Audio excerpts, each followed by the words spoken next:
பல ஆண்டுகள் உடலில் நோய் இல்லாமல் நோய் எதிர்ப்பு சக்தியுடன் வாழ வேண்டும் என்றால் மூலிகைகளின் பயன்பாடுகளை அறிந்து கொண்டு அவற்றை முறையாக பயன்படுத்த வேண்டும் என்கிறார் டாக்டர் கௌதமன் அவர்கள். நிகழ்ச்சியில் அடுத்த பகுதியாக வரவிருப்பது பல்லாண்டு வாழ்ந்திட. அன்பான கலைஞர் தொலைக்காட்சி நேயர்களுக்கு என்னுடைய இனிமையான காலை வணக்கங்கள். அந்த காலத்தெல்லாம் பார்த்தீங்கன்னா நிறைய மருந்துகளை உணவாக சாப்பிடுகின்ற பழக்கம் அப்படின்னு இருந்ததை பார்ப்போம். தூதுவேலையாகட்டும், முசுமுசுக்கையாகட்டும், மணத்தக்காளி கீரையாகட்டும், அகத்திக்கீரையாகட்டும், பொதுவாக பார்த்திங்கன்னா மாதத்தில் ஒரு நாளாவது வீட்டு சமையலில் இது எல்லாமே இருக்கிறத நம்ம பார்க்க முடியும். ஸோ அந்த மாதிரி உணவுகளை சாப்பிட்டதாலோ என்னவோ இன்றைக்கு விதவிதமான நோய்களையும் விதவிதமான நோய்களுக்கான மருந்துகளையும் சாப்பிட வேண்டிய தேவை அந்த காலத்தில் முன்னோர்களுக்கு இல்லாமல் இருந்ததை பார்த்துருக்கோம். அந்த வகையில் பொதுவாக கிராமங்களில் கிடைக்கக்கூடிய ரொம்ப அழகான சுலபமான கிடைக்கக்கூடிய ஒரு தாவரத்தை பற்றி இன்றைக்கு பார்க்க போகிறோம். அதோடைய பெயர் முள்ளுக்கீரைன்னு சொல்லுவோம். ரொம்ப ஒரு காலடி வரை வளரக்கூடிய ஒரு தாவரம். பொதுவாக கால்வாய் ஓரங்களில் தண்ணீர் இருக்கக்கூடிய பகுதிகளில், களத்து மேடுகளுடைய ஓரங்கள்லாம் பார்த்திங்கன்னா நிழல் இருக்கக்கூடிய பகுதிகளில் வரும். ரொம்ப அழகான வேர் இருக்கும். ஒரு வெண்மை கலந்த பச்சை நிறமான பூக்களை கொண்டிருக்கும். ஆனால் முட்கள் நிறைய இருக்கும். காம்பு பகுதிகளில் முட்கள் இருக்காது. இலைக்கு கீழேயும் பூக்களுக்கு பக்கத்துலேயும் பார்த்திங்கன்னா ரொம்ப ஷார்ப்பான முட்கள் இருக்கும். இந்த முள்ளுக்கீரை அப்படின்னு சொல்லக்கூடிய இந்த தாவரத்தை பற்றி தான் இன்றைக்கி பார்க்க போகிறோம்.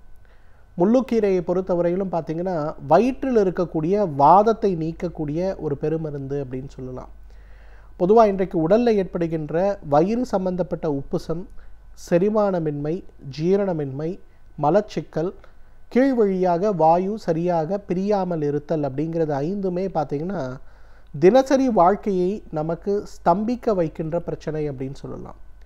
நிறைய நேரங்களில் பார்த்திங்கன்னா நமக்கு உடலில் ஏற்படுகின்ற பாதிப்புகள் வெறும் சாப்பாடு சம்பந்தப்பட்டது மட்டும் கிடையாது, உறுப்புகளுடைய செயல்பாடு சம்பந்தப்பட்டதும் இருக்கிறத பார்க்குறோம். இதெல்லாம் வியாதிகள் கிடையாது, ஆனால் செயல் குறைபாடுன்னு சொல்லுவோம். உதாரணத்துக்கு வயிறுக்குள்ளே ஏதாவது ஒரு பொருள் போகுது அப்படின்னும்போது அந்த பொருளுடைய குணத்தை பொறுத்து 3 to 4 மணி நேரத்துக்குள்ளே அது கலவையாக மாற்றப்பட்டு குடலுக்குள் செலுத்தப்படணும். ஒருவேளை அந்த மாதிரி செலுத்தப்படலை அப்படின்னும் போது அடுத்த உணவு போகும்போது, அதன் பிறகு நம்ம சாப்பிடக்கூடிய பொருட்கள் வயிற்றுக்குள்ளே போகும்போது பாதி செரித்திருக்கக்கூடிய அந்த உணவும் செரிக்காமல் இருக்கக்கூடிய உணவும் கலக்கும்போது உடல் அதை செரிப்பதற்காக தேவையற்ற நிறைய வேதிப்பொருட்களை சுரக்க ஆரம்பிக்கும் போது அங்கே தான் நமக்கு விஷத்தன்மை இருக்கக்கூடிய நிறைய கெமிக்கல்ஸ் உருவாகிறத நம்ம பார்க்குறோம். ஆயுர்வேத மருத்துவத்தில் இதற்கு ஆமம் அப்படின்னு பேர். இதிலிருந்து உருவாகக்கூடிய அந்த விஷத்தன்மை இருக்கக்கூடிய பொருட்கள் தான் முட்டுகளை பாதிக்கக்கூடிய ரொமட்டாய்டு ஆர்த்ரைட்டிஸ் சம்பந்தப்பட்ட பிரச்சனையாகவோ, புற்றுநோயாகவோ, சர்க்கரை நோயாகவோ, இதய நோயாகவோ, இன்றைக்கு நுரையீரல் மண்டல பாதிப்பு நோயாகவோ, வயிற்று புண்களாகவோ கூட மாறிவிடுறதை நம்ம பார்க்குறோம். இது சம்பந்தப்பட்ட பிரச்சனைகளை குறைக்க வேண்டும், குணப்படுத்த வேண்டும் அப்படின்னு வரும்போது முறையாக நம்ம இந்த முள்ளுக்கீரை சம்பந்தப்பட்ட உணவை வாரத்திற்கு ஒரு முறை உணவாக சாப்பிட்டாலே போதும். ஏன்னா இன்றைக்கு எல்லாருமே செரிமானமின்மை வரும்போது நான் ஜீரகம் சாப்பிட்றேன், நான் மிளகு சாப்பிட்றேன், நான் திரிகடு சாப்பிட்றேன், நான் சோம்பு தண்ணீர் குடிக்கிறேன், நான் மாத்திரைகளை போட்டுக்கிறேன் அப்படின்னு நிறைய பேர் சொல்லப்படுறத பார்க்குறோம். ஆனால் இது ஏற்படாமல் தடுப்பதற்கு வருமுன் காப்போம் அப்படிங்கிற மாதிரி ஜீரண மண்டலம் சம்பந்தப்பட்ட பிரச்சனைகள் உடலில் ஏற்படாமல் தடுப்பதற்கு என்ன செய்ய வேண்டும் அப்படின்னு பார்க்கும்போது அதற்கு நமக்கு உதவி செய்கின்ற மிகப்பெரிய மருந்து எதுன்னு கேட்டிங்கன்னா அந்த முள்ளுக்கீரைன்னு தான் சொல்லலாம்.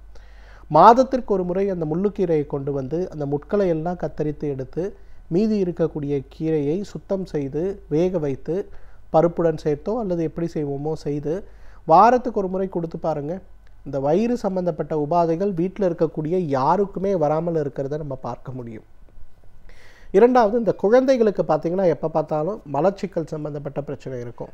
நிறைய குழந்தைகள் பார்த்திங்கன்னா இன்றைக்கு காலை உணவு சாப்பிடாமல் பள்ளிக்கூடத்திற்கு ஓடுவது, கல்லூரிக்கு ஓடுவது எதற்குன்னு பார்த்திங்கன்னா இந்த காலை உணவு சாப்பிட்டாலே மோஷன் வர மாதிரி இருக்குது, உடனே நான் ஓடி ஆகணும் அப்படின்னு சொல்லிட்டு அதை அவாய்ட் பண்ணுறதுக்கே மார்னிங் ஃபுட்டை அவங்க எடுக்காமல் இருக்கிறத பார்க்குறோம். அப்போ என்ன செய்யணும் அப்படின்னு பார்த்திங்கன்னா நம்ம செய்ய வேண்டியது முதல்ல என்ன செய்யணும்னா அந்த மலச்சிக்கல் சம்பந்தப்பட்ட கோளாறுகளை குறைப்பதற்கு தேவையான விஷயங்களை செய்யணும். இதற்காக மருந்துகள் கொடுப்பதை விட இந்த முள்ளுக்கீரை சம்பந்தப்பட்ட உணவுகளை மாதம் ஒரு முறை நீங்கள் கொடுத்துட்டீங்கன்னு வச்சுங்களேன், சாப்பிட்ட உடனேயே குழந்தைகளுக்கு வயிறு சம்பந்தப்பட்ட, பெருங்குடல் சம்பந்தப்பட்ட, மலப்பை சம்பந்தப்பட்ட, ஆசனவாய் சம்பந்தப்பட்ட இடங்களில் பார்த்திங்கன்னா நல்ல பலம் கிடைக்கும். அப்போ குழந்தைகள் காலையில் எழுந்த உடனேயே எந்த விதமான பிரச்சனையும் இல்லாமல் மலம் கழித்து விடுவதையும், அதன் பிறகு பார்த்திங்கன்னா உணவு சாப்பிடுவதில் இருக்கக்கூடிய ஆர்வம், பசி, இது எல்லாமே நல்லா இம்ப்ரூவ் ஆகிறத நம்ம பார்க்க முடியும். இன்றைக்கு 100ல் கல்லூரிக்கு போகக்கூடிய, பள்ளிக்கு போகக்கூடிய பெண் குழந்தைகளில் 90 பேர் காலை உணவு சாப்பிடாமல் போவதற்கு முக்கியமான காரணமே அவர்களுக்கு காலை நேரங்களில் ஏற்படுகின்ற மலச்சிக்கல் சம்பந்தப்பட்ட பிரச்சனை தான். அதை நீக்கக்கூடிய மிகப்பெரிய அருமருந்து இந்த முள்ளுக்கீரை, இதில் ஒன்றும் சந்தேகமே வேண்டாம். இன்றைக்கு மூல நோய் அப்படிங்கிறது ஆண்கள் பெண்களுக்கு ரொம்ப அதிகமாக இருக்கிறத பார்க்குறோம். நிறைய பெண்கள் பிரசவ காலத்திற்கு பிறகும், நிறைய ஆண்களுக்கு பார்த்திங்கன்னா செய்கின்ற வேலைகளில் தண்ணீர் குடிக்கின்ற வாய்ப்பு குறைவாக இருக்கிறது, ஹோட்டலில் சாப்பிட வேண்டிய தேவை இருக்கிறது. அதை விட முக்கியமாக இன்றைக்கு நிறைய டிரைவிங், 2 வீலர் கார் டிரைவிங் இருக்குது சார், எனக்கு அதனாலேயே உடம்பு சூடாகி எனக்கு பிரச்சனை வருதுன்னு சொல்கிறாங்க. மலச்சிக்கல் ஏற்பட்டு முறையான ஒரு வழிமுறைப்படுத்தப்பட்ட உணவு முறைகளை ஃபாலோ பண்ணாமல் போகும்போது அது மூல நோயாக மாறி வர்றதை பார்க்குறோம். அப்போ அந்த மூல நோயை குறைக்கக்கூடிய, குணமாக்கக்கூடிய மருந்துகள் அப்படின்னு பார்க்கும்போது, மருந்துகள் ஒரு பக்கம் இருந்தாலும் கூட மூல நோய் வருவதற்கான வாய்ப்புகளை குறைக்கக்கூடிய மருந்துகள் அப்படின்னு பார்க்கும்போது அதற்கு இந்த முள்ளுக்கீரை மிகப்பெரிய மருந்துன்னு சொல்லலாம். பொதுவாகவே வெளி உணவு அதிகமாக சாப்பிடக்கூடிய தேவை இருப்பவர்கள் யாராக இருந்தாலுமே இந்த முள்ளுக்கீரையை ஒரு உணவாக சமைத்து வாரம் ஒரு முறையாவது கொஞ்சம் அதை சாப்பிட ஆரம்பித்தாலே கொஞ்சம் கொஞ்சமாக உடலில் இருக்கக்கூடிய, பெருங்குடலில் இருக்கக்கூடிய கழிவுகள் வெளியேற்றப்பட்டு குடலில், பெருங்குடலில் மிகப்பெரிய மாற்றம் ஏற்பட்டு விடுவதை பார்க்க முடியும். அப்போது மலச்சிக்கல் சம்பந்தப்பட்ட கோளாறுகளும் இருக்காது, வயிறு உப்பசம் சம்பந்தப்பட்ட, எரிச்சல் சம்பந்தப்பட்ட கோளாறுகளும் இருக்காது.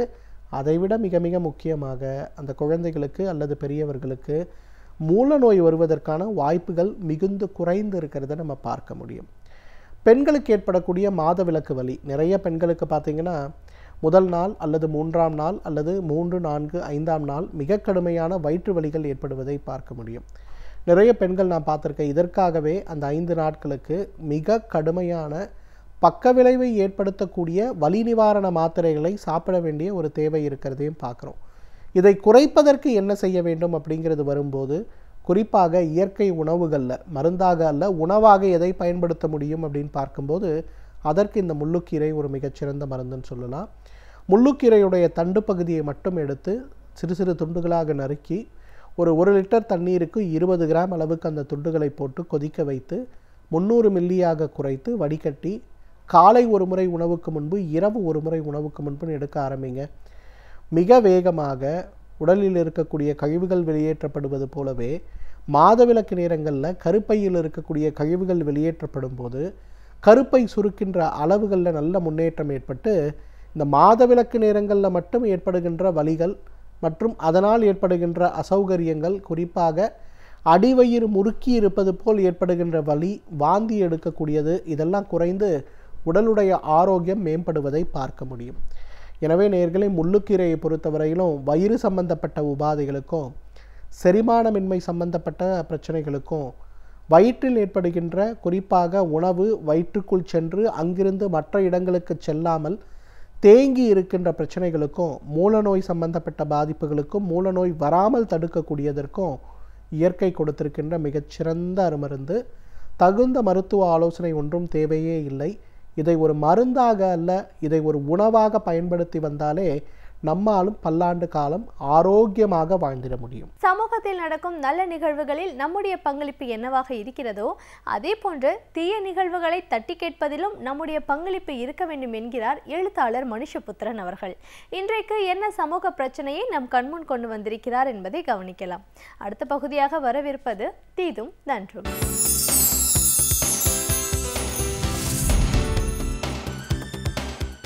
வணக்கம் நண்பர்களே, இன்னும் ஒரு இனிய காலை பொழுதில் தீதும் நன்றும் நிகழ்ச்சியில் உங்களை சந்திப்பதில் மிக்க மகிழ்ச்சி அடைகிறேன்.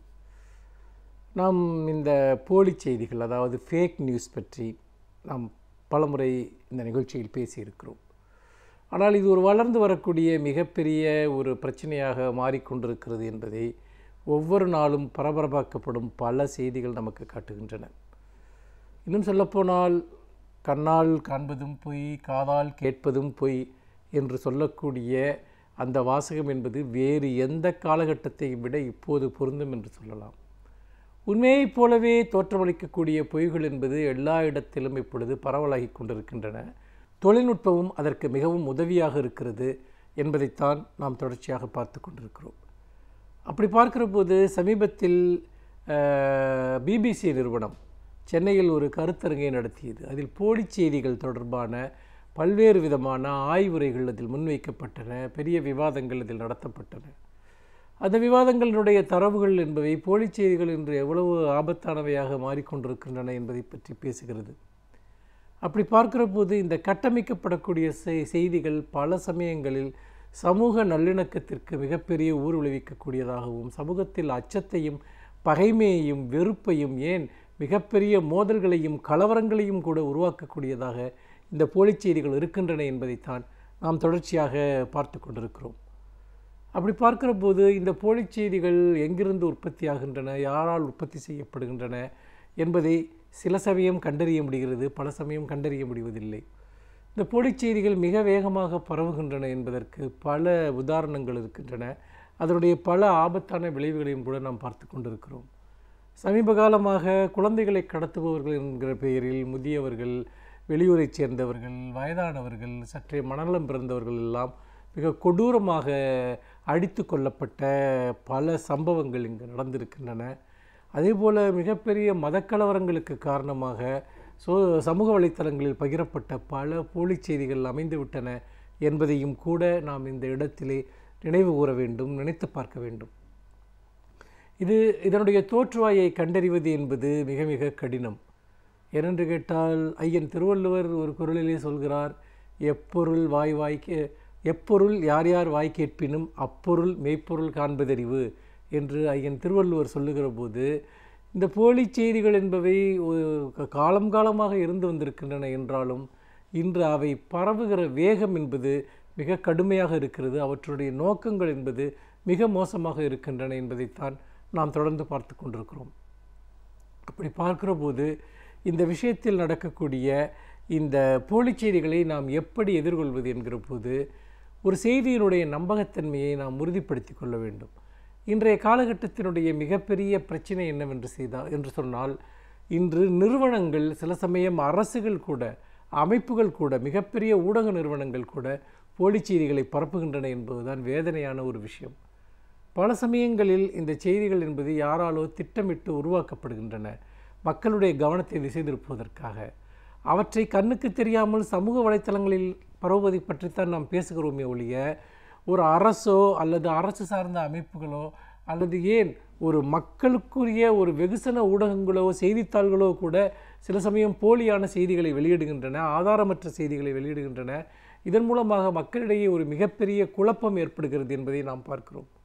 இதுதான் இன்றைய காலகட்டத்தினுடைய மிகப்பெரிய பிரச்சனை.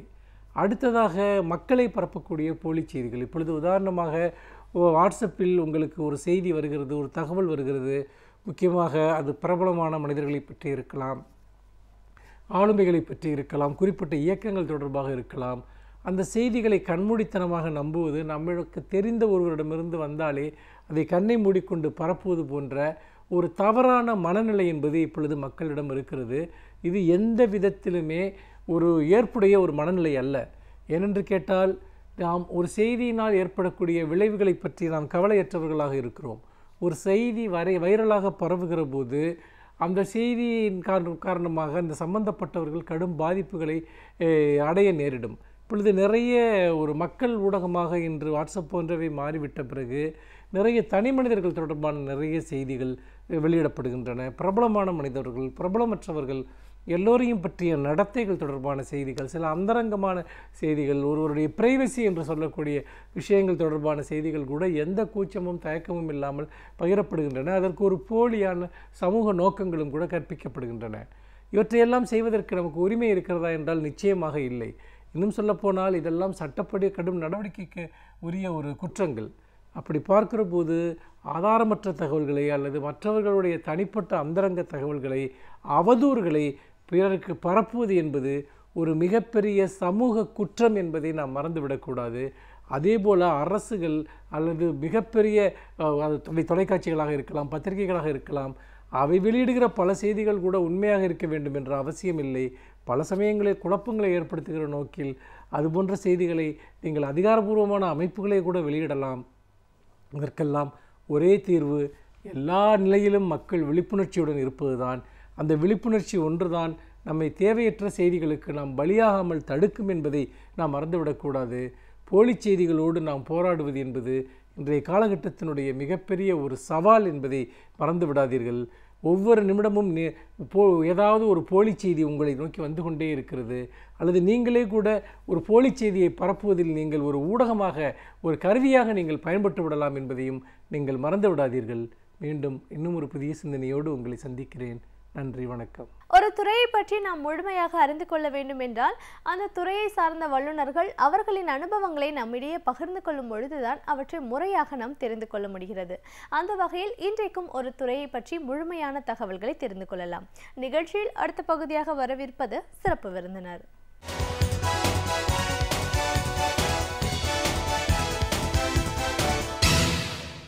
வணக்கம் நேயர்களே, விடியலேவா நிகழ்ச்சியின் சிறப்பு விருந்தினருக்கான நேரம் இது. இன்றைய சிறப்பு விருந்தினர் சமூக ஆர்வலர், இயற்கை வேளாண் ஆலோசகர் திரு பசுமை நாயகன்.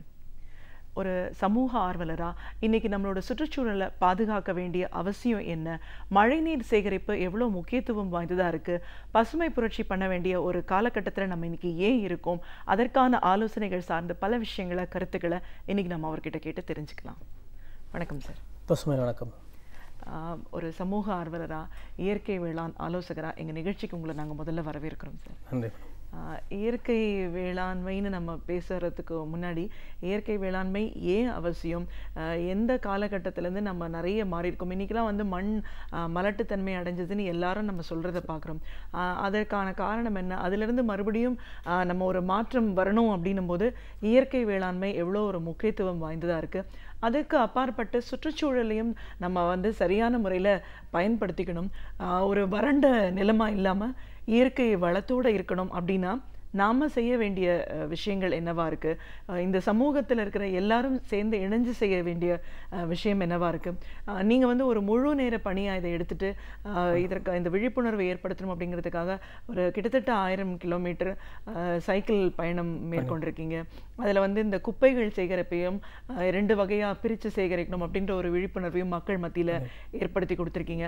அதோட அவசியம் என்ன, அதோட பயன்கள் மக்களுக்கு எப்படி போய் சேரும், எந்த வடிவத்தில் போய் சேருது, இது சார்ந்த நிறைய விஷயங்களை எங்கள் நேர்களோட நீங்கள் முழுமையாக பகிர்ந்துக்கணும் சார். முதல்ல நம்ம சுற்றுச்சூழல்லேருந்து பேசுவோம் சார். இன்றைக்கி எல்லாருமே பரபரப்பாக வேலைக்கு போகிறது, ஓடுறது, காலையிலேருந்து நைட் வரைக்கும் ஏதோ ஒரு இயந்திர வாழ்க்கையில் நம்ம இருக்கோம். நம்மளை சுற்றி பக்கத்தில் என்ன நடக்குதுன்னு கூட நிறைய பேர் பார்க்குறதில்ல. அதோட விளைவாக வந்து இயற்கை சீற்றம், நிறைய மாறுபாடுகள், நம்மளோட இந்த ஒவ்வொரு காலகட்டத்திலையும் காலநிலை மாற்றத்தை நம்ம பார்த்துட்டு வந்துட்டு இருக்கோம். ஸோ இது எல்லாத்தையும் கூடி இந்த வேலை செய்யும் போதே நம்மளோட சுற்றுச்சூழலை சரியான முறையில் வளமான இடமா அமைச்சுக்கணும் அப்படின்னு நினைக்கிறவங்க முதல்ல என்னெல்லாம் செய்யணும்னு உங்களோட பார்வைகள் சார்? முக்கியமாக சுற்றுச்சூழல் பாதுகாப்பு அப்படின்னும் போது நம்ம பஞ்சபூதங்களை தெய்வங்களாக வணங்குறோம், ஆனால் அதை பாதுகாக்கிறது இல்லை. இப்போது குளோபல் வார்மிங் நம்ம சொல்லிகிட்ருக்கோம். அதுக்கு முக்கியமாக வந்து ஐஸ் மெல்ட் ஆகிறதோ மரங்கள் வெட்டுறதோ மட்டுமே வந்து உலக வெப்பமயம் இல்லை. நம்ம சுற்றி சயின்டிஸ்ட் என்ன ப்ரெடிக்ட் பண்ணுறாங்க அப்படின்னா, ஒரு தனி மனிதமும் உடைய பொறுப்பும் வந்து மரம் நடுதல், மழைநீர் சேகரிப்பு, இந்த குப்பைகளை பிரித்து கொடுக்கறது, மாநகராட்சிக்கு பிளாஸ்டிக்கை அவாய்ட் பண்ணுறது. பிளாஸ்டிக்கை வந்து நம்ம எவ்வளோ வேணால் பயன்படுத்தலாம், ஆனால் அதை முறையாக பயன்படுத்தணும், முறையாக அதை வந்து ரீசைக்கிளிங்க்கு அனுப்பணுன்றது ஒரு முக்கியமான விஷயம். இன்றைக்கி விவசாயன்றது ஒரு பிரதான தொழில். நம்ம வந்து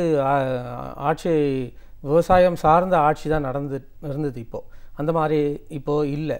விவசாயம் வந்து ஒரு தொழிலாகவே இன்றைக்கு மதிக்கப்படலை. ஸோ விவசாயம் வந்து பிரதானமாக நம்ம வந்து கொண்டு வரணும். ஸோ அதை எடுத்துகிட்டு வந்தாலே அதில் வந்து மரம் வளர்ப்பு, மழைநீர் சேகரிப்பு, இயற்கை வேளாண்மை, உணவு, நோய் எல்லாமே அதுக்குள்ளே அடங்கிடுது. ஸோ நம்ம விவசாயத்தை முதன்மையாக நம்ம எடுத்துகிட்டு வந்தோம்னாலே நம்ம வந்து இந்த சுற்றுச்சூழலை வந்து ஈஸியாக வந்து நம்ம பாதுகாத்துடலாம். அது ரொம்ப முக்கியம் விவசாயம். நம்ம இப்போ விவசாயம் அப்படின்னு சொல்லும்போது இப்போ எதெல்லாம் நீங்கள் வந்து ஒரு விவசாயமாக கருதுறீங்க? விவசாயம் முதல்ல எடுத்துட்டோம்னா, முதல்ல நமக்கு வேண்டியது விவசாயம் பண்ணுறதுக்கு நாட்டு மாடு நம்ம நிலத்தில் இருக்கணும், மரம் இருக்கணும், 3 ஒரு பங்கு விவசாய நிலத்தில் குறுங்காடு இருக்கணும். அப்போ தான் அந்த இலை தழை மண்ணுக்கு உரமாகும், மண்ணில் இருக்க நுண்ணுயிர்களுக்கு உணவாகும். ஸோ இந்த சாணம், மாட்டோட சாணம் கோமியமும் உரமாகும். ஸோ விவசாயம்னு எடுத்துக்கிட்டால் பிரதானமாக ஒரு விவசாயிக்கு ஒரு 5 ஏக்கர் விவசாயம் நிலம் வச்சுருக்காருன்னா அவர்கிட்ட ஒரு 4 நாட்டு மாடு இருக்கணும். அந்த 5-6 ஏக்கரில் 3/4 ஒரு பங்கு குறுங்காடு இருக்கணும். ஸோ இதுதான் முக்கியம் பிரதானம். இவர் வந்து காசு கொடுத்து போய் எங்கேயுமே வந்து உரம் வாங்க வேண்டிய அவசியமே இல்லை. இந்த இலைத்தழை மக்கு, இந்த சாணம் இதுவே மண்ணுக்கு நுண்ணுயிர்களுக்கும் உணவாகும், மண்ணுக்கும் சத்துமாகும். இவர் எந்த ஒரு பொருளையும் போய் காசு கொடுத்து வாங்கி உரம் போடணும்னு அவசியமே இல்லை. முக்கியமாக இந்த மழைநீர் சேகரிப்பு, பூமியில் ஈரப்பதம் எப்போவுமே இருக்கணும். இப்போ வந்து நம்ம இந்த 33% காடுகள், நம்ம இந்தியாவில் இருக்க காடுகள் வந்து முழுமையாக அடையலை இன்னும்.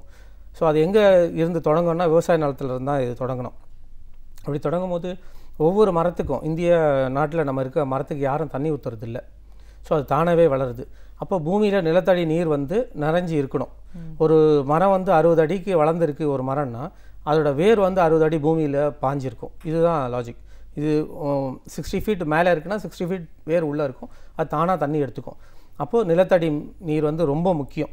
ஸோ இது எல்லாமே விவசாயத்திலேருந்து தான் தொடங்குது. அதே மாதிரி இந்த கால்நடைகளுக்கு வந்து புல் பூண்டு இதுங்கெல்லாம் உணவாகுது. அப்போ நம்ம வந்து ஒரு 2.5 அடியில் வந்து ஈரப்பதம் இருந்துகிட்டே இருக்கணும். அப்படின்னா மழைநீர் சேகரிப்பு ரொம்ப முக்கியம், குறுங்காடு ரொம்ப முக்கியம் விவசாயத்துக்கு. விவசாயம் அப்படின்னு சொல்லும்போது அடிப்படையாக ஒரு சின்ன மரம் அப்படிங்கிறது ரொம்ப ஒரு முக்கியமானதாக இருக்குது. அவங்கள சுற்றி இருக்கிற இடத்துல ஈரப்பதம் அதுவும் தேவையாக இருக்குது. இயற்கை விவசாய முறை அவசியமானதுன்னு சொல்ல வரீங்க. இப்போ இயற்கை வேளாண்மை பற்றி பேசுறதுக்கு முன்னாடி மழைநீர் சேகரிப்பு சொல்லியிருக்கீங்க. இப்போ மழைநீர் சேகரிப்புனா இப்போ நம்ம தொடர்ந்து சமீபத்தில் பார்த்தோம், ஒரு 3-4 ஆண்டுகள் தொடர்ந்து மழை இல்லாத ஒரு காலகட்டம், தண்ணீர் பஞ்சம் அப்படின்லாம் பார்க்குறோம். அதுக்கப்புறம் தான் இப்போ மழைநீர் சேகரிப்பை பற்றி பேச ஆரம்பிச்சிருக்கோம். அதை பற்றி மக்கள் மத்தியில் இப்போ ஒரு விழிப்புணர்வு இருக்குது. அப்படின்னாலும் இந்த மழைநீர் சேகரிப்பை ஒரு சாதாரணமாக ஒவ்வொரு வீட்லேயும் எங்கிருந்து ஆரம்பிக்கணும் சார், எப்படி செய்யணும்? இது வீடுன்னு நம்ம எடுத்துட்டோம்னா வீட்டு மாடியிலேருந்து வர மழைநீரை வந்து நம்ம வந்து கிணத்துல விடலாம்.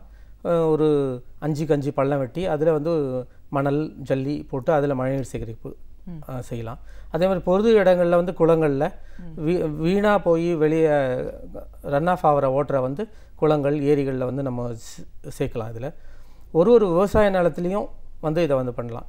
அதாவது விவசாய நிலத்துலேருந்து வெளியே போகிற தண்ணியை ஒரு விவசாயம் தன்னுடைய நிலத்துக்குள்ளேயே ஒரு பண்ணை குட்டை அமைச்சு ஹார்வெஸ்ட் பண்ணலாம். ஹார்வெஸ்ட் பண்ணும்போது முதல் சீசனல் ரெயின், முதல் பருவமழையிலையோ இல்லை முதல் வருட மழையிலையோ இந்த மழைநீர் வந்து உள்ளே வந்து ஊடுருவும், பெனட்ரேட் ஆகும்.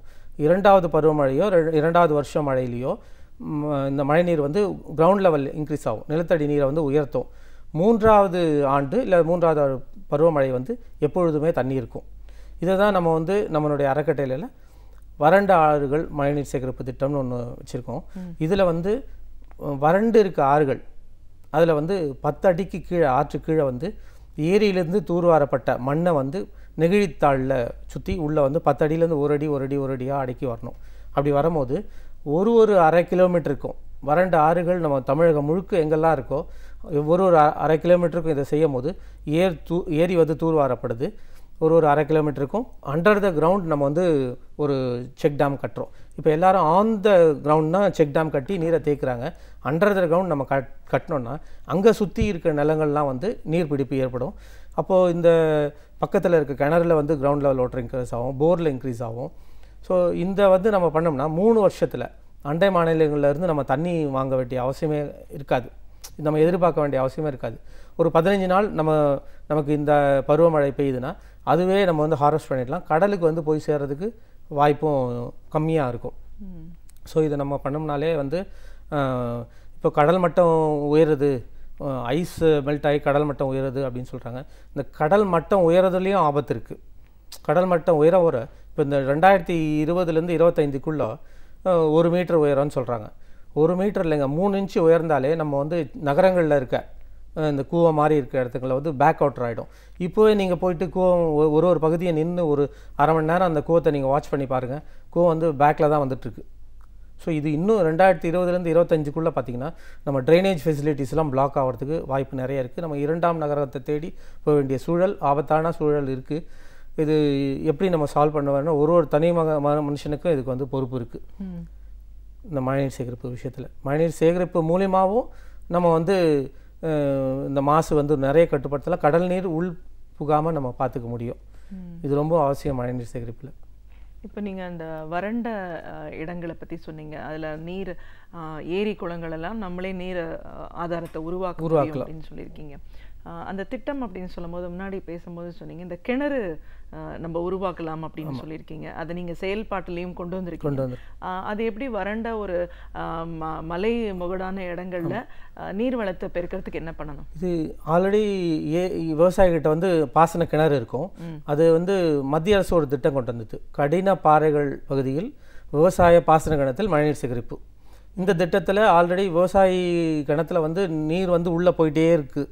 இது எப்படி திரும்பி மேலுக்கு கொண்டு வரணும் அப்படின்னா, ஒரு விவசாயம் 5 ஏக்கரா 10 ஏக்கரா நிலங்களில் வந்து அந்த ஓடுற தண்ணி மொத்தம் வடிகால் வசதி பண்ணி கிணத்துக்கிட்ட இருந்து ஒரு 10 அடி தூரத்தில் வந்து 2 பிட்டு பள்ளம் வெட்டி அந்த மழை தண்ணியெல்லாம் அதில் வந்து சேர்ந்து கலங்கி நின்று அதில் 1 அடி ஜல்லி, 1 அடி ப்ளூ மெட்டல், 1 அடி மணல் அந்த மாதிரி போட்டு இந்த கலங்கிய தண்ணியெல்லாம் 2வது குட்டைக்கு வந்து அதுக்கு கீழே வந்து ஒரு 5 அடி பைப்பு கிணத்துக்குள்ளே வர மாதிரி 2 சைடும் கொசு வலை கட்டியிருப்பாங்க.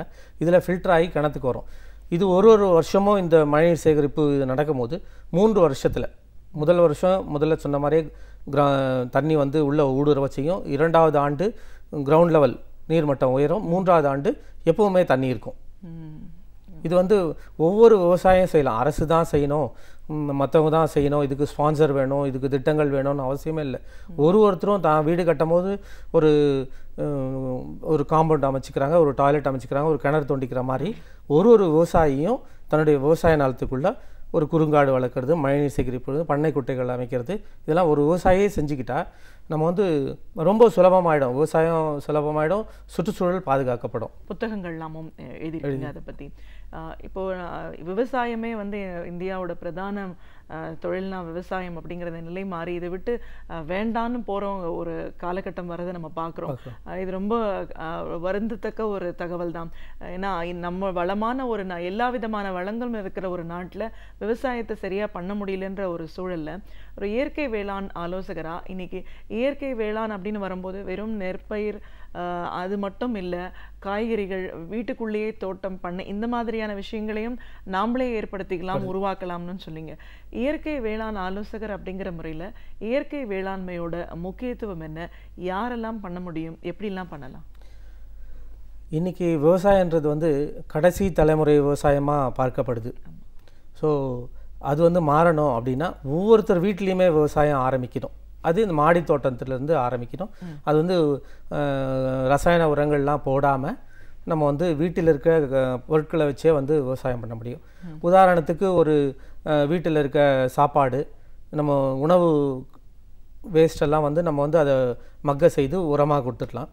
அதே மாதிரி பூச்சிக்கொல்லி, பூச்சி விரட்டி அப்படின்னு சொல்லும் போது வீட்டில் இருக்க மஞ்சத்தூள், உப்பு, மோர், வேஸ்ட் ஆகிற மோரை வந்து 4 நாளைக்கு தண்ணி ஊற்றி வச்சுட்டு அதை வந்து நீங்கள் கரைச்சி செடி மேலே அடித்தாலே போதும், பூச்சிகள் வராது.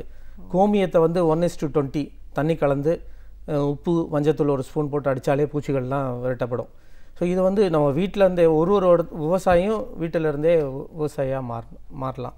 இன்றைக்கி வந்து விவசாய நிலங்கள் வந்து விவசாயம் பண்ண முடியாமல் வெளியேறிடுறாங்க.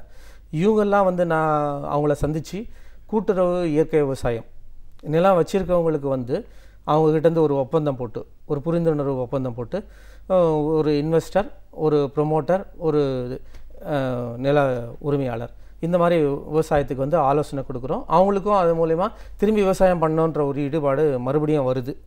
ஸோ அது மாதிரி ஒரு 4 மாவட்டங்களில் செஞ்சிட்ருக்கோம். இப்போ தாமரத்துக்கிட்ட கிஷ்கிந்தா அப்படின்ற இடத்துல இருந்து ஒரு 4 கிலோமீட்டர் சோமங்கலம், நடுவீரப்பட்டில் 3 இடத்துல வந்து அந்த மாதிரி கூட்டுறவு விவசாயம் பண்ணுறோம்.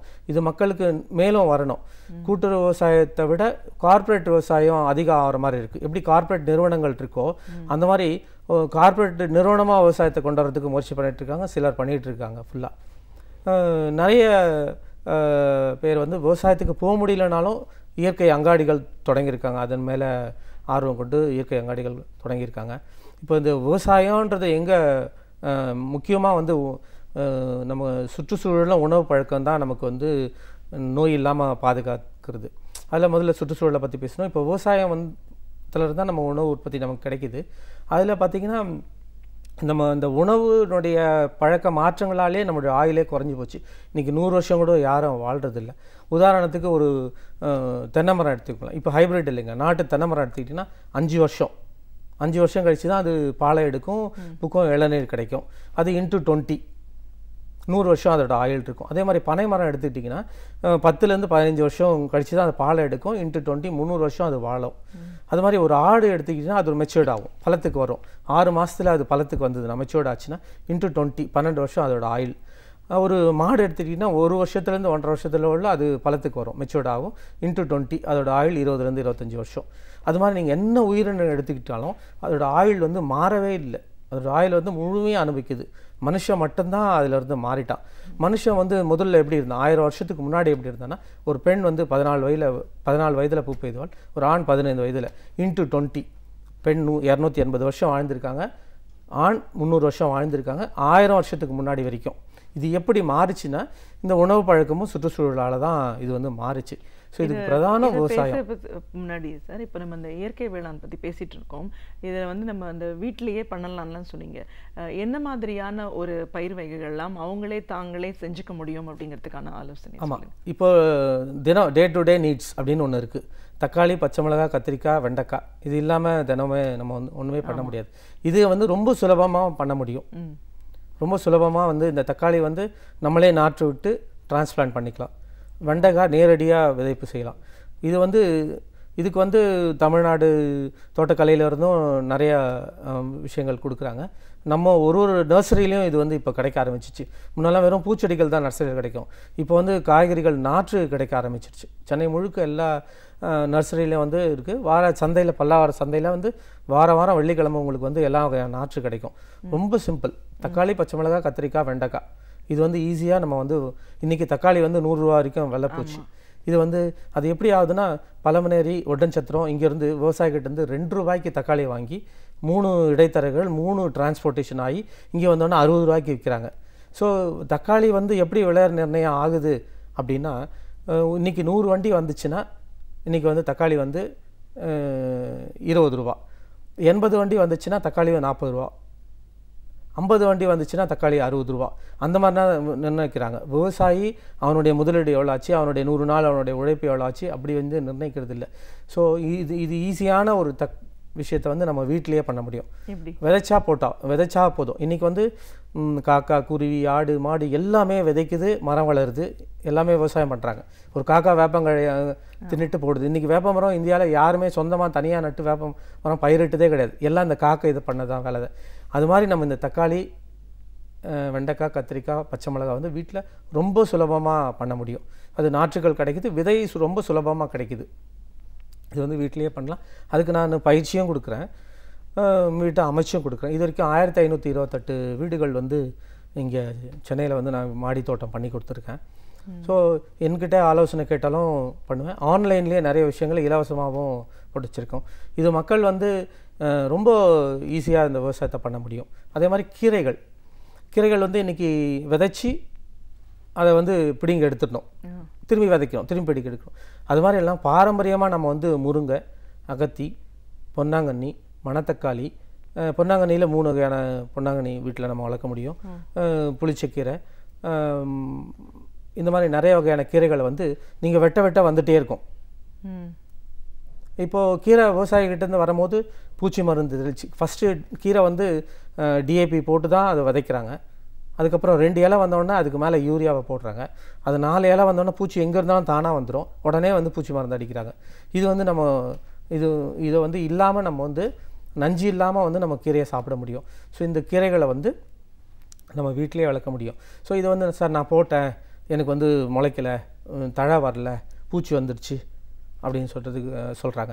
ஸோ அதனால் இப்போது நாங்கள் எங்கள் அறக்கட்டையில் நாங்கள் வந்து அந்த கீரையை விதைச்சி வளர்த்து அதை ப்ரூனிங் பண்ணி நிறைய தழை வர மாதிரி பண்ணி நாங்கள் வந்து ரெடிமேடாக கொடுக்குறோம். நீங்கள் வருஷம் முழுதும் இதை வந்து அறுவடை பண்ணி சாப்பிட்டுட்டே இருக்கலாம்.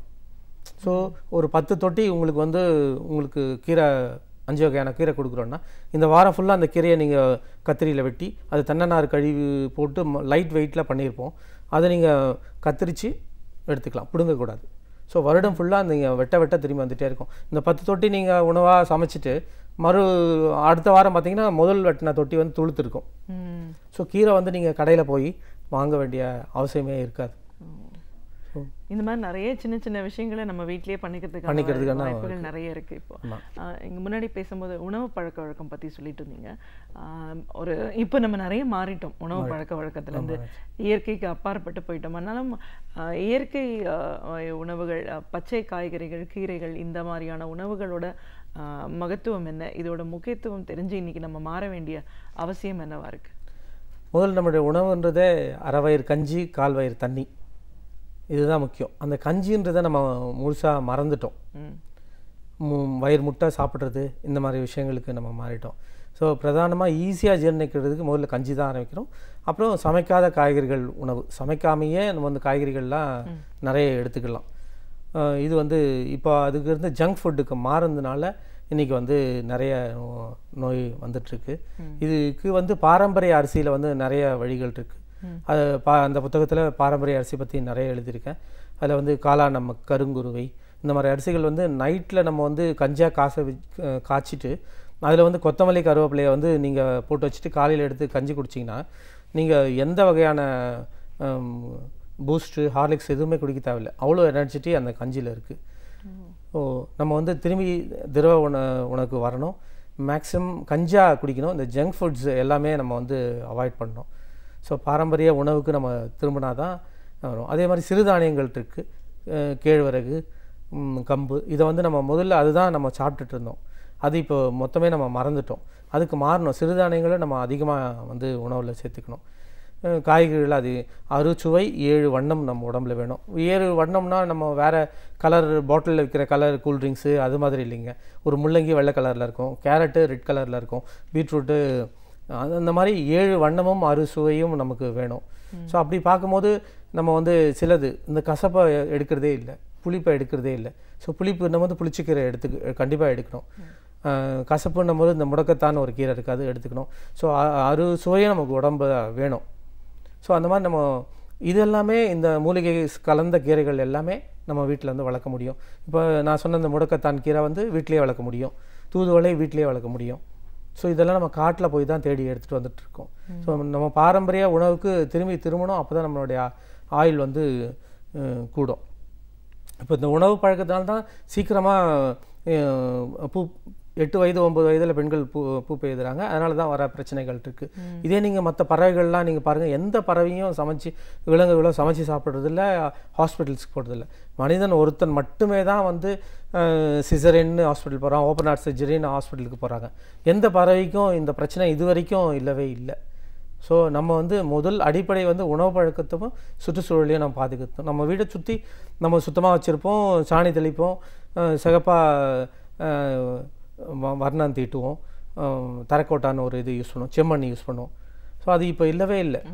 மொத்தமே நம்ம வந்து கட்டடங்கள், டெயில்ஸு, வெர்டிஃபைட் டெயில்ஸு அந்த மாதிரி மாறிட்டோம். ஸோ பாரம்பரியத்துக்கு திரும்பணும், உணவு பழக்கம் மாறணும், சுற்றுச்சூழலை நம்மளே ஒரு தனி மனிதனுக்கும் இது பொறுப்பு இருக்குது. நம்ம யாரையுமே குற்றம் சொல்ல வேண்டாம். ஒரு தனி மனிதனும் இதுக்கு பொறுப்பு எடுத்துக்கணும். கண்டிப்பாக சார். இயற்கையோடு கூடி இருந்தாலே நம்மளுக்கு எந்த நோய் நொடியும் வராமல் நம்ம சிறப்பாக வாழ முடியும்னு சொல்கிறீங்க. ஒரு இயற்கை வேளாண் ஆலோசகராக, ஒரு சமூக ஆர்வலராக, இன்னைக்கு இந்த சமூகத்தில் இருக்கிற ஒவ்வொரு தனி மனிதனுக்குமான கடமைகள் என்ன, இதை நம்ம சரிவர செய்யாததுனால தான் இன்னைக்கு நிறைய நோய் வியாதிகள், ஆயுள் குறையிறதையும் நம்ம பார்த்துட்ருக்கோம். இது எல்லாத்துக்கும் காரணம் மரம் வளர்க்குறதோட அவசியம் என்ன, அதோட முக்கியத்துவம், அது நமக்கு எவ்வளோ ஒரு வளங்களை கொடுக்குது, மழைநீர் சேகரிப்பு இன்னும் எவ்வளோ முக்கியத்துவம் வாய்ந்ததாக இருக்குது. ஒரு அரசாங்கம் ஒரு அமைப்பு செய்யுன்றதை எதிர்பார்க்காம ஒவ்வொருத்தரும் வந்து அவங்க வீட்டில் இருக்கிற சுற்றி இருக்கிற இடங்கள்லேயே மரம் வளர்க்குறதுக்கும் மழைநீர் சேகரிப்பையும் சரியான முறையில் பண்ணலாம். இயற்கை வேளாண்மை, அவங்களோட மொட்டை மாடியிலேயே பயிர்களை விளைவிச்சு சாப்பிடும்போது எவ்வளோ தூரம் ஒரு ஆரோக்கியமான வாழ்க்கை அவங்களுக்கு கிடைக்கிறதுக்கான வாய்ப்புகள் இருக்குன்னு பல விஷயங்களை, கருத்துக்களை எங்களோட இதுவரை நாம் அறிந்திராத பல அரிய தகவல்களை அழகிய தமிழில் தொகுத்து இன்றைக்கும் இனிமையாக வழங்க வந்திருக்கிறார் பேராசிரியர் சுபவீரபாண்டியன் அவர்கள். நிகழ்ச்சியில் அடுத்த பகுதியாக வரவிருப்பது ஒன்றே சொல் நன்றே சொல்.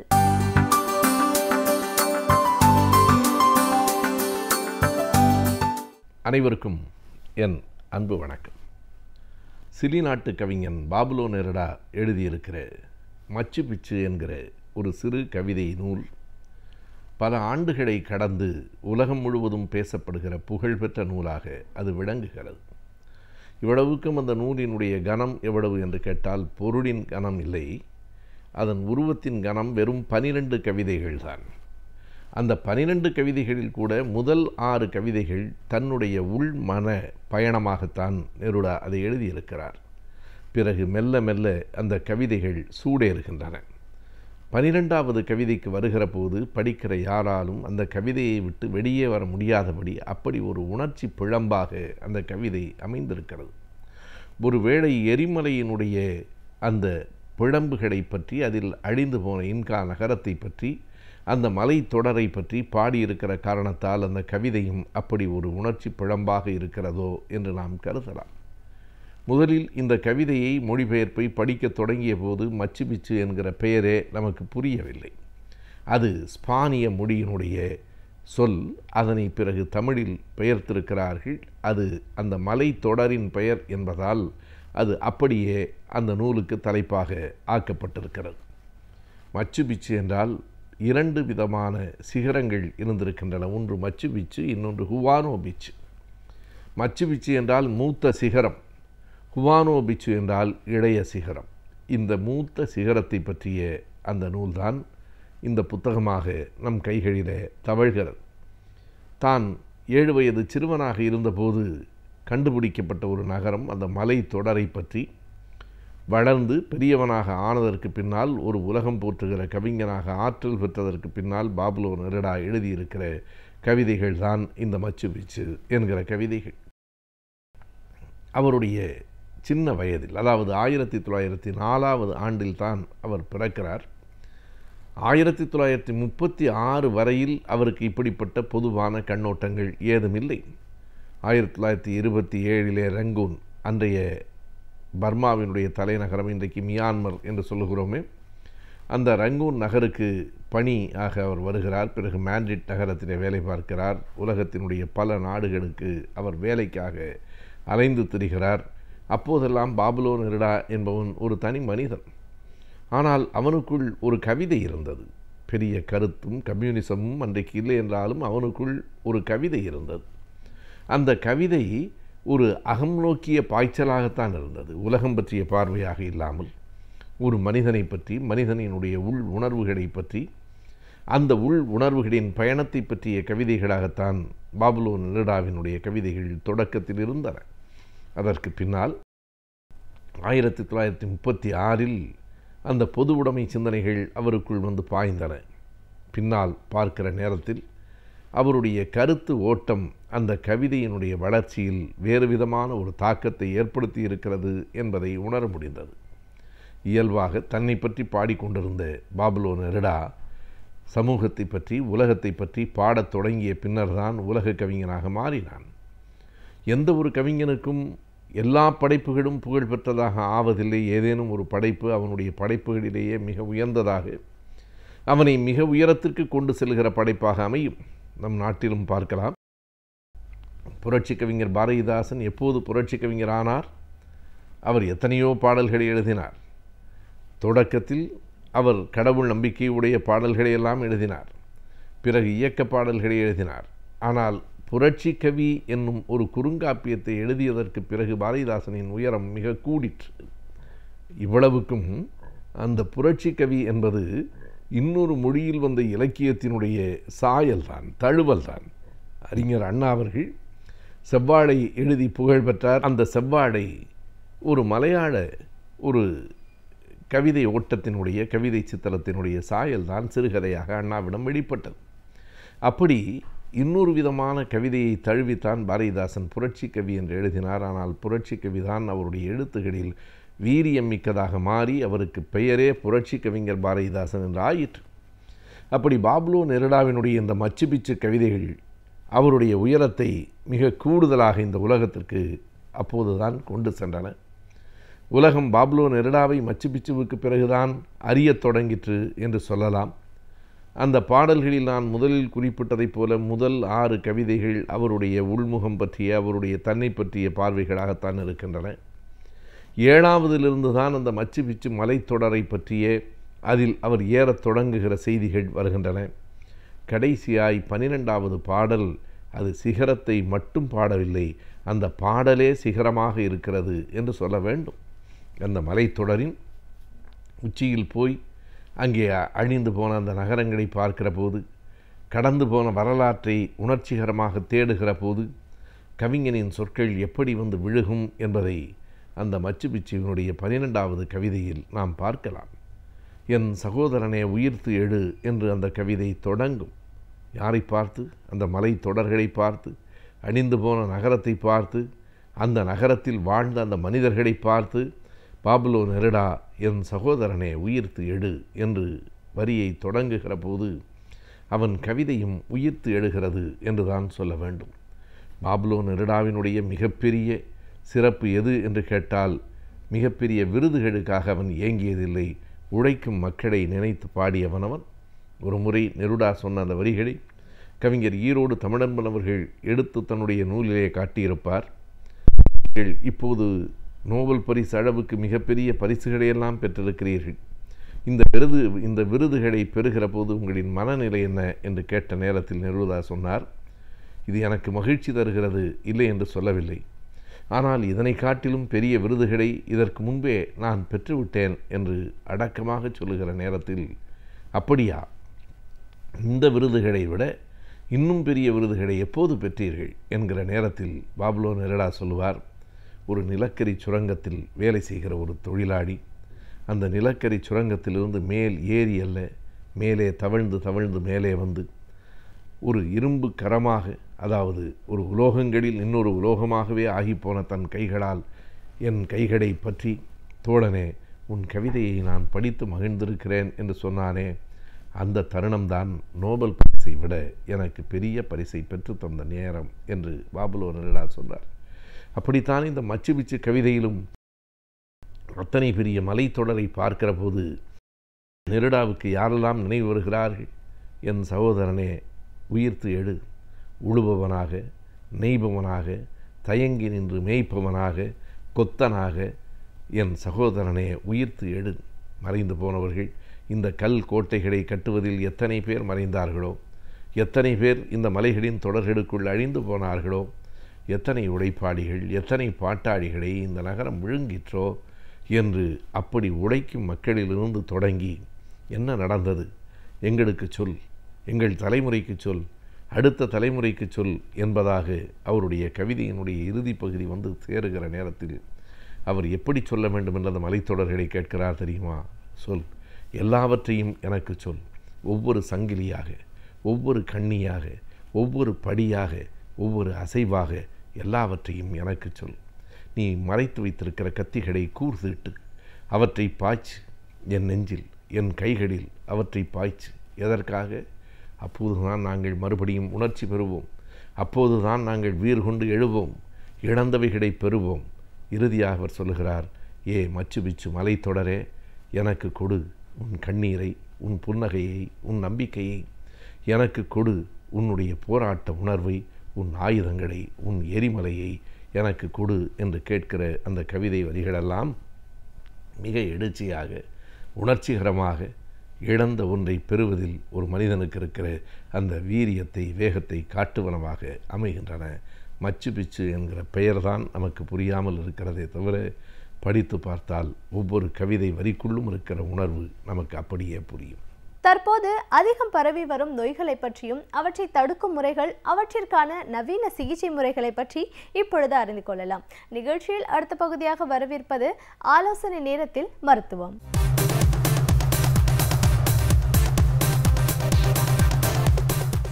வணக்கம் நேயர்களே, இன்றைக்கி நம்ம பார்க்க போகிற தலைப்பு வந்து பார்த்திங்கன்னா குழந்தைகளின் உணவு பற்றி நம்ம பார்க்க போகிறோம். இப்போ குழந்தைகள் உணவு ஏன் ரொம்ப முக்கியம் அப்படின்னா, ஒரு மிகப்பெரிய சவால் இன்றைக்கி இருக்கிற பெற்றோர்களுக்கு பார்த்திங்கன்னா குழந்தைகளுக்கு உணவு அளிப்பு தான்.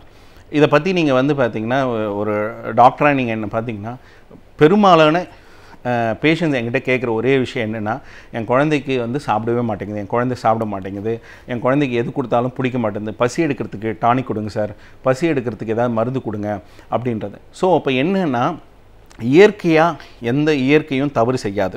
இப்போ பிறந்த குழந்தைக்கு கண்டிப்பாக பசின்ற ஒரு விஷயம் இருக்கும். ஸோ அப்போ என்னென்னா இந்த பசியை அறிஞ்சு அந்த குழந்தைக்கு என்ன உணவு கொடுக்கணுன்றதை நம்ம அதுக்குண்டான விழிப்புணர்வை ஏற்படுத்திக்கணும். அதுதான் இப்போ ரொம்ப முக்கியமான விஷயம். இதை சரியாக செய்யாத போது குழந்தைகள் வந்து சரியான உணவு எடுத்துக்காமல் குறைந்த எடையாவோ இல்லை உடல் எடை அதிகமாகவும் போகிறதுக்கு நிறைய வாய்ப்பு. அதுவே பின்னாடி வந்து உங்களுக்கு வந்து சக்கரை நோய், இரத்த கொதிப்பெல்லாம் வருது. ஸோ அப்போ குழந்தைக்கு உணவு கொடுக்கறதுக்குன்னு ஒரு சர்டன் ஸ்டாண்டர்ட்ஸ் இருக்குது. அதாவது ஃபஸ்ட்டு 6 months அதாவது நீங்கள் என்ன பண்ணணுன்னா குழந்தைய வந்து வெறும் தாய்ப்பால் மட்டும் கொடுத்தாலே போதும். அதாவது கிராமத்தில் ஒரு பழமொழி இருக்கும். அதாவது வந்து 6 மாதம் வரைக்கும் அசடு கூட குழந்தைய வளர்த்துருன்னு சொல்லுவாங்க. அந்த மாதிரி குழந்தைகள் வந்து பொறுத்த வரைக்கும் பார்த்திங்கன்னா 6 மாதத்துக்கு வந்து குழந்தைக்கு எதுவுமே தேவையில்லை. அது ஒரு 16 to 18 மணி நேரம் தூங்கும். தேவையான போது தாய்ப்பால் குடிக்கும். ஸோ இந்த தாய்ப்பால் மட்டும் கொடுத்தாலே 6 மாதம் தண்ணி கூட கொடுக்க வேண்டிய அவசியம் கிடையாது. 6 மாதம் வரைக்கும் தாய்ப்பால் கொடுத்தாலே போதும், வேறு எதுவுமே கொடுக்கக்கூடாது. அதுதான் உலக சுகாதார மையம் சொல்லுது. நம்ம என்ன பண்ணுவோம்னா குழந்தை அழுதாலே நம்ம என்ன பண்ணிவிட்டோம்னா பால் பத்தலை உடனே என்ன பண்ணுவோம், பசும்பால் கொடுப்பாங்க, இல்லை தண்ணி கொடுப்பாங்க. அப்புறம் வந்து பார்த்திங்கன்னா இந்த வெளியில் விற்கிற இந்த பேக்கெட் இந்த என்ன சொல்லுவாங்க இந்த கலக்கி கொடுக்குற அந்த பவுடர்ஸு இதெல்லாம் கொடுக்க ஆரம்பிச்சிருவாங்க. இது மிகப்பெரிய தவறு. 6 மாதம் வரைக்கும் உங்கள் குழந்தைக்கு எந்த ஒரு உணவும் தேவையில்லை, தண்ணி கூட தேவையில்லை. இது பேர் எக்ஸ்க்ளூசிவ் பிரஸ்ட் ஃபீடிங் சொல்லுவாங்க. ஸோ நீங்கள் 6 மாதம் வரைக்கும் தாய்ப்பால் கொடுத்தாலே போதும். அடுத்த 6 மாதம் அதாவது 6 மாதத்துலேருந்து அதுக்கப்புறம் தாய்ப்பால் கூட இணை உணவுகள்.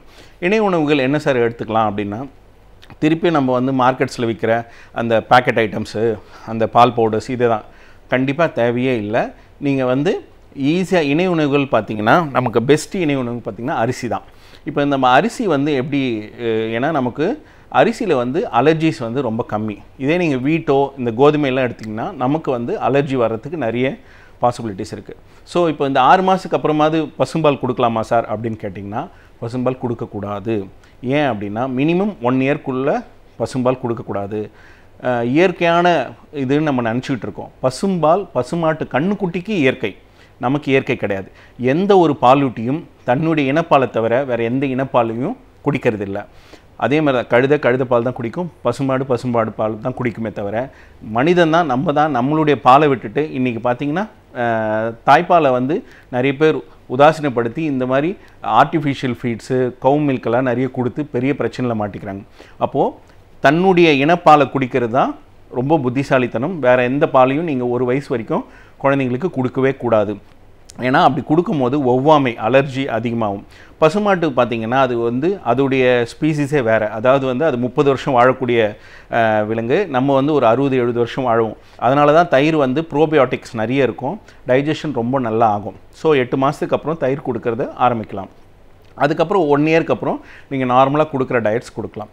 இப்போ என்ன ஒரே ஒரு விஷயம்னா குழந்தைங்களுக்கு ஏன் சாப்பாடு கொடுக்கறது ஒரு பெரிய சவாலாக இருக்குன்னா, குழந்தைங்களுக்கு வந்து எப்படின்னா வயிறு வந்து ரொம்ப சின்னது, அதோடைய பசியே வந்து சின்னதாக. நான் முன்னையே சொன்ன மாதிரி நம்ம எல்லாம் எமோஷ்னல் ஈட்டர்ஸ். நமக்கு வந்து பிடிச்சா சாப்பிடுவோம், பிடிக்கலாம் சாப்பிடுவோம். நம்ம என்ன நினச்சிக்கிறோன்னா நம்ம சாப்பிட்ற மெத்தடை ஃபாலோ பண்ணி குழந்தைக்கும் வந்து பார்த்திங்கன்னா நம்ம சாப்பாடு கொடுக்கணும்னு நினைப்போம். அது பசிக்குதோ இல்லையோ நம்மளாக கொடுக்கணும். அதை ஃபோர்ஸ் பண்ணி கொடுக்க கொஞ்சம் நெஞ்சம் சாப்பிட்டு கூட சாப்பிடாமல் போயிடும். அதனால் என்ன ஆகுனா நீங்கள் அந்த கிண்ணத்தை எடுத்துகிட்டு வந்தாலே குழந்தைங்க சாப்பிடாது. அதே நேரத்தில் நீங்கள் கொஞ்சமாக கொடுக்க பழகிங்க. எனக்கு தெரிஞ்சு சில பேர்லாம் வந்து 1 மணி நேரம் 2 மணி நேரம்லாம் ஊட்டுவாங்க. அது மாதிரிலாம் ஊட்டவே கிடையாது. ஒரு 20 நிமிஷத்துக்கு மேலே ஒரு குழந்தைக்கு வந்து ஃபீட் பண்ணக்கூடாது, சாப்பாடு ஊட்டக்கூடாது. நீங்கள் ஊட்ட ஆரம்பிச்சிங்கன்னா அது கண்டிப்பாக அதை வாயிலே வச்சுன்னு துப்ப தான் செய்யும். ஸோ நீங்கள் வந்து கொடுங்க, அதுக்கப்புறம் கொஞ்சம் நேரம் கழித்து கொடுங்க. குழந்தைங்களுக்கு பெருமளவில் இந்த பால் பிஸ்கெட்ஸ் கொடுக்கவே கூடாது. ஏன்னா இப்போ நம்ம குழந்தைங்க சாப்பிட்ற உணவில் நீங்கள் பால் வந்து நிறைய கொடுக்க ஆரம்பிச்சிங்கன்னா என்ன ஆகும்னா அந்த பாலை மட்டுமே சாப்பிட்டுட்டு குழந்தைங்க விளையாட ஆரம்பிச்சிடும். இப்போ நிறைய பேருக்கு என்ன இதுன்னா பால் தானே சார் ரொம்ப அற்புதமான உணவு, எல்லாருமே அதுதானே சொல்கிறாங்க. கண்டிப்பாக வந்து பாலை விட மற்ற உணவுகள் தான் ரொம்ப சிறந்த உணவு. ஏன்னா நீங்கள் பால் கொடுக்கும்போது இந்த 1 வயசுலேருந்து வந்து பார்த்திங்கன்னா அதை செரிமானம் பண்ணுற என்சைம் லாக்டேஸ்ன்ற என்சைம் குறைய ஆரம்பிச்சிடும். நீங்கள் கொடுக்குற பால் வந்து செரிமானம் சரியாக பண்ண முடியாது குழந்தையால். ஸோ உங்களுக்கு நிறைய பிரச்சனைகள் ஏற்படலாம், ஒவ்வாமை அலர்ஜி ஏற்படலாம். அதே நேரத்தில் நீங்கள் நைட்டில் கொடுக்குற பால் பார்த்தீங்கன்னா மேல் வயிற்றில் தங்கி அது என்ன ஆகும்னா, இப்போ எப்படி நீங்கள் மாவு நைட்டில் வச்சிங்கன்னா புளிக்குதில்ல, ஒரு பாலை வச்சா தயிர் மாதிரி தெரியுதுல, அந்த மாதிரி ப்ராசஸ் வந்து மேலே வந்து தயிர் மாதிரி ஒரு ப்ராசஸ் ஃபார்ம் ஆகும். மாவு வச்சிங்கன்னா எப்படி பொங்கி மேலே வருதோ, அந்த மேல் வயிற்றில் இருக்கிற பால் வந்து தயிராக திரிஞ்சு மேலே வந்து நுரையீரலில் சளியாக கட்டும். நிறைய குழந்தைங்க வாமிட் எடுக்கும்போது ஒரு மாதிரி திரியாக புளிச்ச வாசனை அடிக்கும். ஸோ இதனால் வந்து பார்த்திங்கன்னா குழந்தைங்களுக்கு நிறைய சளி பிடிக்கும். ஸோ பாலை வந்து நைட்டில் கொடுக்குறத கண்டிப்பாக அவாய்ட் பண்ணணும். பிஸ்கெட்ஸ் கொடுக்கக்கூடாது. ஏன் சார் பிஸ்கெட் கொடுக்கக்கூடாதுன்னா, பிஸ்கெட்டில் என்ன கலந்துருக்கோன்னா மைதா, டால்டா, சர்க்கரை, இது மூணுமே வந்து மிகப்பெரிய கெடுதல். மைதா வந்து பார்த்திங்கன்னா உங்கள் வயிறை வந்து மந்தப்படுத்திடும். அதனால தான் வந்து மைதா பொருள் எல்லாமே வந்து ரொம்ப ஆபத்து. ஸோ பிஸ்கெட், பால், சாக்லேட்ஸ் இது மூணுத்தையும் நீங்கள் அவாய்ட் பண்ணி குழந்தைங்களுக்கு தேவையான டைமில் கொடுத்தீங்கனாலே போதும். குழந்தைங்க பொறுத்த வரைக்கும் எப்படின்னா, அவங்களுக்கு வந்து பசி வந்து கொஞ்சமாக தான் இருக்கும். அவங்களுக்கு பசிக்கிற டைமில் நீங்கள் கொடுத்தா போதும். அதே நேரத்தில் ரொம்ப நேரம் ஊட்டக்கூடாது குழந்தைங்கள. அதே நேரத்தில் கொஞ்சம் வளர்ந்த குழந்தைங்கள்லாம் என்ன பண்ணோம் அப்படின்னா, நீங்கள் என்ன பண்ணணுன்னா, அந்த குழந்தைங்களுக்கு வந்து இந்த கலர்ஸ்னால் ரொம்ப பிடிக்கும். அதாவது வந்து இப்போ நீங்கள் சின்ன சின்ன இட்லி, சின்ன சின்ன தோசை இந்த மாதிரி வந்து பார்த்திங்கன்னா நீங்கள் கொடுக்க ஆரம்பிச்சிங்கன்னா தான் கண்டிப்பாக குழந்தைகள் விரும்பி சாப்பிடும். ஏன்னா இப்போ நீங்கள் ஒரு சாதாரண பென்சிலையும் உங்கள் குழந்தைகிட்ட காட்டிட்டு ஒரு பொம்மை போட்ட பென்சில் காமிச்சிங்கன்னா குழந்தை பொம்மை போட்ட பென்சிலை தான் விரும்பும். அது மாதிரி தான் உங்கள் ஃபுட்லேயும் வந்து நீங்கள் கொஞ்சம் அப்ரோச்சை மாற்ற வேண்டியது இருக்கும். கலர் கலராக நீங்கள் கேரட்டு தோசை இந்த மாதிரியெல்லாம் கொஞ்சம் கொஞ்சமாக செய்யும் போது தான் உங்களுக்கு வந்து குழந்தைகள் சாப்பிட ஆரம்பிக்கும். நீங்கள் குழந்தைங்கள ஃபோர்ஸ் பண்ணிங்கன்னா கண்டிப்பாக குழந்தைகள் சாப்பிடாது. அதே நேரத்தில் குழந்தைக்கு சாப்பாடு கொடுக்கும்போது கம்பல்சரியாக டிவி போடாதீங்க. நிறைய பேர் என்ன பண்ணுவாங்கன்னா செல்ஃபோன் கொடுப்பாங்க. அப்போ என்ன ஆகும்னா, குழந்தைக்கு வந்து அந்த சாப்பாட்டு மேலே கவனத்தை விட அந்த செல்ஃபோன் மேலேயோ டிவி மேலேயோ தான் கவனம் அதிகமாக போகும். அதே நேரத்தில் குழந்தைகள் சாப்பிடும்போது நீங்களும் அவங்களுக்கும் வந்து ஒரு தட்டில் போட்டு நீங்கள் கொடுங்க. அவங்க கீழே சிந்தினா கூட நீங்கள் அதை பற்றி கவலைப்படாதீங்க. தயவு செஞ்சு நீங்கள் வந்து அவங்கள சாப்பிட பழகுங்க. நீங்கள் ஊட்டிகிட்டே இருந்தீங்கன்னா அந்த குழந்தைக்கு சாப்பிட்ணுன்ற ஒரு எண்ணம் இருக்காது. ரெண்டாவது வந்து ஸ்நாக்ஸ் விஷயத்தில் பார்த்தீங்கன்னா, இப்போது என்னென்னா, இந்த ஸ்நாக்ஸ் பொறுத்த வரைக்கும் நம்ம என்ன நினைக்கிறோன்னா, சிப்ஸு, பிஸ்கெட்ஸு, இந்த ஃப்ரைட் ஐட்டம்ஸ் இதுதான் நம்ம ஸ்நாக்ஸ் நினைக்கிறோம். இப்போ நம்மளுடைய பழைய காலத்துலலாம் என்ன பண்ணுவாங்கன்னா, நம்ம வீட்டில் வந்து முறுக்கு, ஓட்டை வடை, அப்புறம் வந்து கடல உருண்டை, எள்ளுருண்டை, இதெல்லாம் வந்து பார்த்திங்கன்னா இந்த கடல உருண்டை, எள்ளுருண்டைலாம் ரொம்ப ப்ரோட்டீன் ரிச் ஃபுட்ஸு. இதெல்லாம் வந்து ரொம்ப சேஃப். இதே நீங்கள் வந்து வெளியில் வாங்கி கொடுக்குற அந்த ஸ்நாக்ஸு, இந்த பாக்கெட் ஐட்டம்ஸ்லாம் பார்த்திங்கன்னா அது கெட்டு போகாமல் இருக்கிறதுக்கு நிறைய கெமிக்கல்ஸு, அது ரொம்ப வந்து நிறைய ஃப்ளேவர் ஆட் பண்ணுறதுக்கு, நிறைய ஸ்மெல் வரத்துக்கெல்லாம் நிறைய கெமிக்கல்ஸ் போடுவாங்க. நம்ம குழந்தைங்களுக்கு ஒரு பெரிய ப்ராப்ளம் க்ரியேட் பண்ணோம். ஸோ அதனால் வந்து ஸ்நாக்ஸை வந்து நம்ம வந்து பெருமளவில் வந்து தவிர்க்கணும். வீட்டிலே செஞ்ச ஸ்நாக்ஸை தான் கொடுக்கணும். நீங்கள் என்ன கொடுக்குறீங்களோ அது வந்து குழந்தைங்களுக்கு வந்து பழக்கமாக இருக்கும். நீங்கள் அதை விட்டுட்டு நீங்கள் வந்து சூப்பர் மார்க்கெட்ஸ்லேயோ இல்லை கடைங்களையோ வாங்கி கொடுத்தீங்கன்னா அதுவே ஒரு பெரிய பழக்கமாகிடும். ரெண்டாவது வந்து நீங்கள் குழந்தைங்களுக்கு முடிஞ்ச அளவுக்கு ஹோட்டலில் வாங்கி கொடுக்குறதோ வெளியில் வாங்கி கொடுக்குற ஃபாஸ்ட் ஃபுட்ஸை வந்து அவாய்ட் பண்ணுறது ரொம்ப புத்திசாலித்தனம் அது. அதே நேரத்தில் நீங்கள் வந்து பார்த்திங்கன்னா குழந்தைங்களுக்கு வந்து பசிக்கும் போது கொடுக்கணும். அதே நேரத்தில் குழந்தைங்க நிறைய நேரம் விளையாடினா தான் பசி எடுக்கும். அதே மாதிரி அவங்க சாப்பிடும் போது நீங்கள் என்கரேஜ் பண்ணி அவங்களுக்கு ரிவார்டு கொடுத்தீங்கன்னா அவங்க ரொம்ப ஹாப்பியாகிடுவாங்க, நல்லா சாப்பிடுவாங்க. அதே மாதிரி நீங்கள் வந்து எப்படி சொல்கிறது, கிச்சன்லேயும் கூட குழந்தைங்களை கொஞ்சம் இன்வால்வ் பண்ணி இதை நீ போடுமா, இதை நீ காய்கறி வாங்கிட்டு வரும்போது வாங்க வச்சிங்கன்னா குழந்தைங்களுக்கு வந்து அந்த என்ன சொல்கிறது, நம்ம செஞ்ச உணவுன்றதுனால அது சாப்பிட ஆரம்பிக்கும். ஸோ இந்த மாதிரி சின்ன சின்ன விஷயங்கள் நீங்கள் ஃபாலோ பண்ணிங்கனாலே உங்கள் குழந்தைகள் வந்து நல்ல உணவு சாப்பிடும், நல்ல ஆரோக்கியத்தோடு இருக்கும், நல்ல உடல் எடையும் கரெக்டாக இருக்கும். ஸோ இந்த மாதிரி சின்ன விஷயத்தில் நம்ம கவனம் செலுத்தினா இந்த பெரிய பிரச்சனைலேருந்து நம்ம வெளியே வந்துடலாம். வாய்மை வேடம் போடும் பொய்மை. உயர்ந்த இடத்தில் இருப்பவரின் நாவை நாடக மேடையாக்கிக் கொண்டு பொய்மை வாய்மை வேடம் போட்டு நடிப்பதை ரசிப்பதற்கும் ஆட்கள் இருக்கிறார்களே.